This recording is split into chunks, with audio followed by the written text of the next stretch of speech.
जेव्हा जयंत सलूनला त्यांनी जॉब केला तेव्हा आम्ही पुण्यामध्ये काहीतरी कार्यक्रमला गेलो होतो जाऊबाईच्या माहेरी.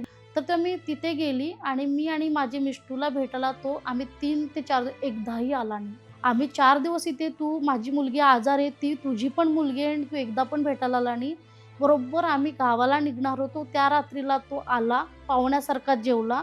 अर्ध्या तासात जेवण करून मला ड्रेसचं माप द्यायचं आहे म्हणून निघून गेला.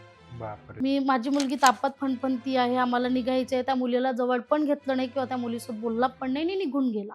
मला ते खटकलं. मी तसंच त्या रात्रीला खूप रडले, खूप रडले. जेएन सलूनला सर्च केलं.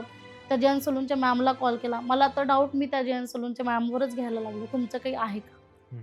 नोव्हेंबर-डिसेंबरपासून मला बोलायला लागला, "मला अजिबात व्हिडिओ कॉल करायची नाही, मला कॉल करायची नाही, सारखे-सारखे माझ्या सलूनमध्ये चालत नाही." मग मला बोलला, "तर माझ्या जेएन सलूनच्या ओनरनी मला काढलं, मी तिथे जॉबला नाही आहे, पण मी आता कुठे जॉबला मी तुला सांगणार नाही."